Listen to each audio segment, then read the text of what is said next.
What is the lore of the survivors in Forsaken? You may be surprised, but even though they're considered the good guys, many of them did something horrifying to get themselves trapped in the world of Forsaken. If you don't know, Forsaken is this alternate reality where the main villain, the Spectre, traps these survivors and kills them over and over again for all of eternity. But why? Why these specific survivors? Well, we'll start off with Noob here. So in Noob's description, they're described as being scared but still pushes on, wanting to find a way to escape out of the world of Forsaken. Yeah, you can even see it in Noob's expression. He's always seen to be scared and nervous looking. Even with speaking to other survivors, he's constantly stuttering, again displaying his nervousness. But that wasn't always the case with Noob. See, Noob used to actually be cheerful and even playful back in the day. He actually used to be friends with Guest 666. The two would always hang out and everything would be happy, but then something would happen, and this something would cause them to stop hanging out. And we don't really know what exactly caused these two to stop being friends. I'm sure that'll be revealed once Guest 666 is released as a killer. Many people believe he'll be the next killer right after NOLI. But yeah, it was losing this friendship with Guest 666 that will cause Noob much distraught, pretty much leaving him to be quiet and withdrawn from talking to the other survivors. Not only that, but one day Guest 666 would also just disappear, and him disappearing is kind of a reference to him getting banned from ROBLOX.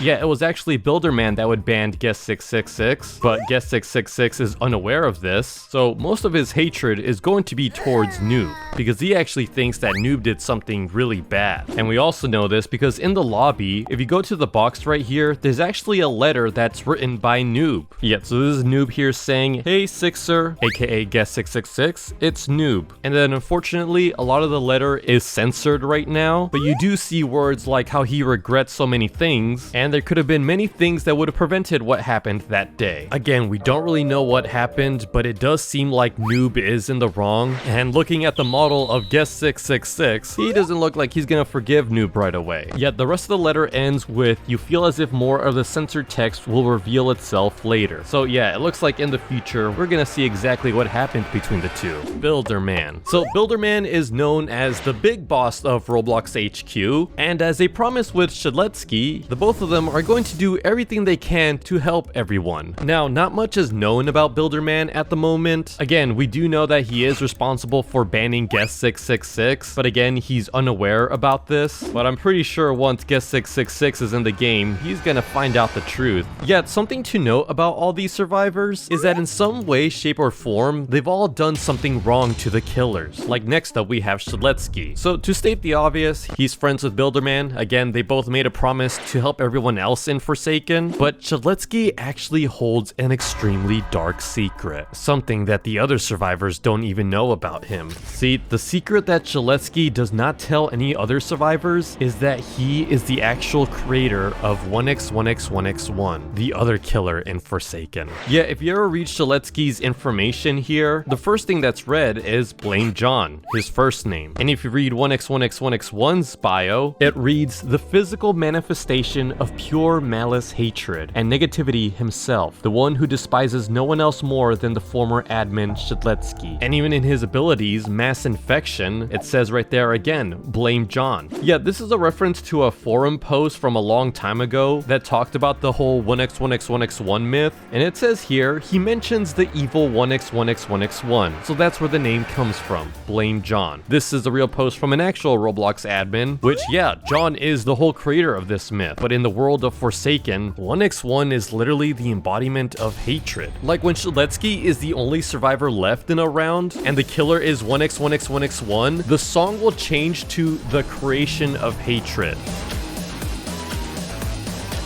And yeah, one by one wants nothing but to kill Shedletsky, and this is a secret that he won't tell the other survivors. See, Shedletsky is actually afraid of telling the others that he personally knows one by one. He doesn't want to tell the others because he thinks that the other survivors will no longer trust them. He's also the only survivor to call Desikar by his real name, Matt, since he knows him personally. Yeah, Desikar in real life was also a Roblox employee, same with Shedletsky. But yeah, as for Shedletsky's sin, if it wasn't obvious, he's the creator of the killer 1x1x1x1. Elliot. So Elliot's bio describes him as the best employee at Builder Brothers Pizza, and now in the world of Forsaken, he wants to help in any way he can. And yeah, pretty much all of his abilities are support items. Another known thing about Elliot is that he's always been Employee of the Month at his job, as he would often have to work every job in the pizzeria due to being understaffed, but he never actually minded. Yet Elliot is often seen as always putting others over himself, like literally even his health bar is at 80, while many of the other survivors are typically at 100. But now as for Elliot's past, we know that he's worked at the pizzeria for quite a while, and we also know that he had to suffer through the havoc of Cool Kid hacking work at a pizza place. We know this because when Cool Kid kills Elliot in Forsaken, he says,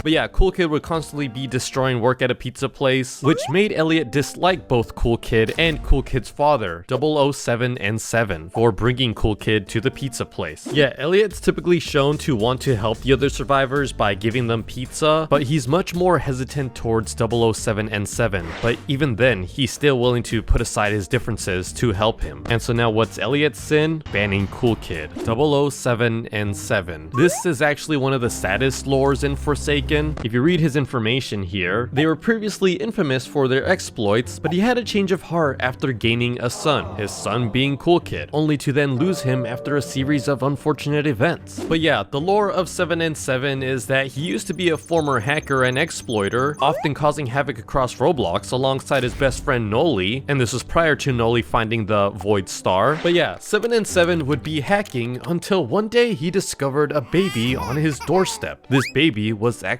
Cool Kid. 7 and 7 wanted to be a good father, and so he retired from hacking and took the time to try to be a good dad. Yeah, it's actually kind of sweet that 7 and 7 wears his shirt because Cool Kid likes it and thinks it's funny, though as Cool Kid would grow up, he did eventually learn about his father's past misdeeds, and so Cool Kid would also cause havoc similar to his father, mainly at the Builder Brothers Pizzeria. Yeah, this would eventually get to a point where Elliot would eventually ban both Cool Kid and 7 and 7 from the establishment for life. And then at some point, Cool Kid would go missing. We don't really know what exactly happened, but we do know that Cool Kid is actually 10 years old as of right now, which is a reference to the real life Cool Kid who was exploiting in the year 2014. But yeah, with Cool Kid being missing, this caused a lot of distraught to 7 and 7. But now in the world of Forsaken, it's been unveiled that Cool Kid now became this horrifying monster. And when Cool Kid meets his dad, there's a chance that he can say this. Not only that, but when 7 and 7 is the last survivor and Cool Kid is the killer, the song Plead will start playing. Yeah, and because 7 and 7 is pretty much the father of Cool Kid, he kind of became an outcast with the other survivors as they don't really trust him too much. Again, Elliot, while still kind of angry towards him, will still give pizza to help him. And SHEDLETSKY also shows sympathy for 7 and 7's loss, since they both regretted decisions they've made in the past. But SHEDLETSKY, on the other hand, does choose to stay quiet about this. Now, as for the reason why 7 and 7 is in the world of Forsaken, well, I can't really say because it's against the terms of service on YouTube and Roblox, but you could probably get the idea. It's honestly a very tragic story for 7 and 7. Guest 1337. So he's actually based off of the guest from the animation by the YouTuber Oblivious HD from the video The Last Guest, where he fights against the Bacon Army. Yet Guest would have a normal life until the death of his parents by the Bacon General. This caused him to have a hatred for the Bacon Heads, but Guest would later on get married and have a kid, and then shortly after join the military to go to war, and here he would fight off the entire Bacon Army. And now in this animation, Guest 1337 did survive, but in the world of Forsaken, he actually ends up sacrificing himself by using the grenade against the Bacon General. This sacrifice is how he ended up in the Forsaken realm. Yeah, Guest 1337 misses his wife and daughter and keeps a picture of them in his pocket. He also deeply regrets leaving them to fend for themselves. And now for whatever reason, the Spectre really does not like Guest 1337. Like, the Spectre gives mostly every survivor some sort of item to defend themselves, but Guest really only has his fist. But yeah, as for his sin, same as 7 and 7. Two time. So two time is actually one of the most most corrupt survivors in Forsaken, yet they're known as a fragile cultist that holds a terrible secret, bearing nothing other than a sleek dagger and a manic smile. They're able to earn a second life through risk and sacrifice. Yeah, that's right, so Two Time is actually in a cult known as Spawn, where they believe in respawning / resurrection. And yeah, Two Time actually had a friend called Azure, and the two of them were actually really great friends. Like, they even have a photo here that says best friends. But then something would happen that would change all this forever. See, at some point, Two Time's beliefs began to grow more and more demented. One day, while Two Time and Azure were alone, Two Time would say, "There's just one more step for us to please our dear Spawn, for us to see the second life finally brought to fruition. Spawn will be eternally pleased at our devotion." And it is here where Two Time would take out a dagger and betray Azure. Now again, why did Two Time do this? Well, in hopes to receive a second life. See, at first Two Time is regretful of their actions, but in milestone 4, you'll see the full version of the picture seen in the pocket of Two Time's shirt. It's the best friend's picture, but this time Azure is X'd out with text saying "Glory to the Spawn," meaning that at this point Two Time has lost it and has devoted everything to the Spawn. Now even then, there are little glimpses of Two Time feeling bad for their actions. Like in the Nightshade milestone skin, it states, "It's not that I can't remember, it's that I don't want to remember." And even in all of Two Time's abilities, you'll notice Azure in every single one of his icons. Now another thing about Two Time is that he literally has an ability to revive, but this only further enhances Two Time's belief that the Spawn cult is actually real. What he doesn't know is that his respawn ability is actually illegitimate and was given by the Spectre to feed them further into their false belief.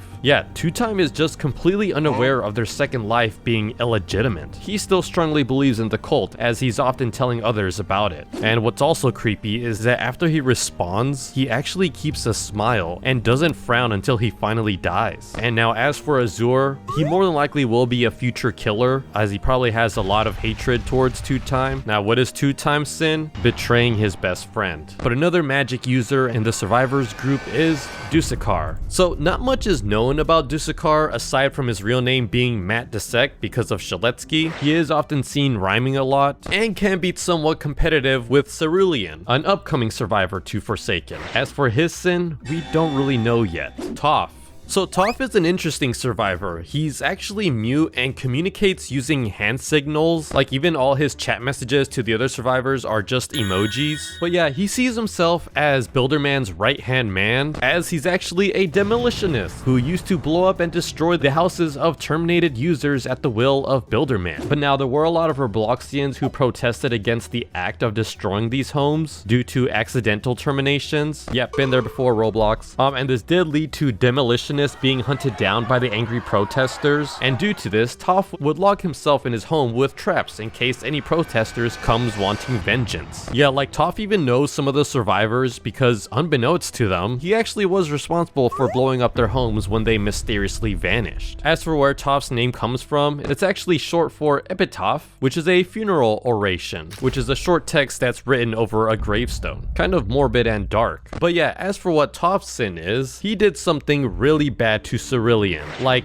really bad. Cerulean also hates all the other admins because of this thing that he did. Chance. So Chance is a well-known gambler. He's got a coin that gives him either buffs or debuffs. He typically has a smirk when he's over 50% health and a nervous expression when below 50 health. And now as for his lore, he actually used to be friends with ITRAPPED, one of the people that hacked Roblox back in 2012. But in the Forsaken lore, ITRAPPED actually helped free some wanted criminals. And now after the 2012 incident, the friends again would get arrested, but ITRAPPED was not suspected. And so ITRAPPED decided he wanted to free his friends again, as they were all arrested in the Bandlands. So he met Chance, as Chance's family is rumored to hold the key to the Bandlands. And now Chance, thinking that ITRAPPED actually cared for his friendship, would become close with ITRAPPED, despite ITRAPPED only seeing him as a pawn. See, ITRAPPED would try to kill Chance through many death games. And now why would Chance play these games? Well, again, he likes gambling. And now due to Chance's luck, he would always come out of these games alive. But one day after Chance won one of these death games, still thinking that ITRAPPED was his close friend, Chance was about to boast about winning when suddenly ITRAPPED stopped him. The two would disappear that night. Chance would then find himself in the world of Forsaken, with the last memory seeing of ITRAPPED's hand becoming corrupt. So ITRAPPED himself might be another killer in the future. As for Chance's sin, well, it was the death games. So yeah, all these survivors have all committed some sort of sin to get themselves sent into Forsaken. A lot of them often having to anger the killers in this game. Yeah, I didn't really talk much about the lore of the killers themselves, so if you want another video on that, let me know in the comments down below. Don't forget to subscribe. Goodbye!